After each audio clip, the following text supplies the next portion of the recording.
Welcome to Bonninghausen's Academy, and I am Dr. Munjal Thakar. Share with you today some very basic issues with homeopathic repertory and the way we approach the mental section of the homeopathic repertories.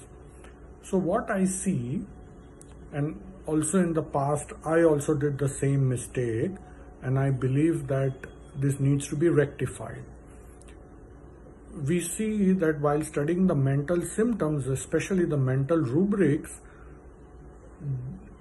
we undergo a lot of hair-splitting differences between two very synonymous rubrics. Let me give you an example. Jealousy, envy. Then we will also we will check travel desire to, wander desire to. Very similar sounding rubrics. And what is done is to take a dictionary and then do a hair-splitting differences between these rubrics. So what is the problem while doing this? If we understand the way the repertory was created, we need to understand that a repertory comes into existence from the provings. And no prover really took a dictionary, sat along with the dictionary and then reported his or her symptoms. The symptoms were reported in their native language, and very often the native language was not even English. So did the prover sit and say, okay, I am jealous? No, let me check the repertory and say I am envious. Did the prover say that I want to wander away? Did the prover say I want to travel? Did they really take the dictionary, a Webster dictionary which Kent used? How important is this exercise? My experience tells me that putting too much time into doing these hair-splitting differences between synonymous rubrics is not required.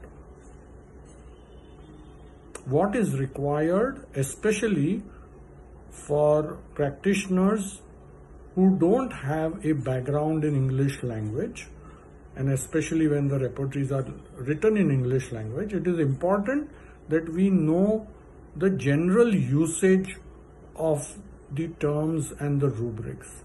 There need not be a hair-splitting differences that we need to do between the rubrics.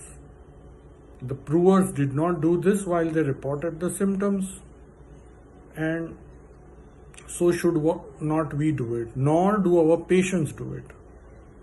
Also, another important point that needs to be noted is a large number of provings in the past and even today, including a lot of provings from India, are not even recorded primarily in English.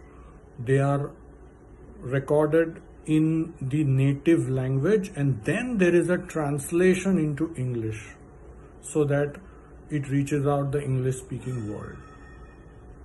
So one needs to understand this nuance before we really break down and do very minute hair-teasing differences between the rubrics.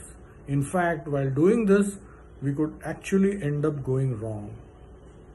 So do use the dictionary to understand the general meaning and to understand a broader meaning of the term and to know its synonym. But there is no requirement to do a hair-teasing differences from very similar kind of rubrics. In fact, similar kind of rubrics are cross-references to be taken and clubbed together into one single rubric. And hence you will find Boger's and Bonninghausen's repertory, they club and make large, broad rubrics. The point is that the right remedy that is indicated should be suggested in your repertorial sheet. So you cast your net wider with a higher possibility of the right remedy staring at you. And if you take a fishing rod instead of casting a net and go very specific, and very often you will find that the required remedy is not emerging from the repertory.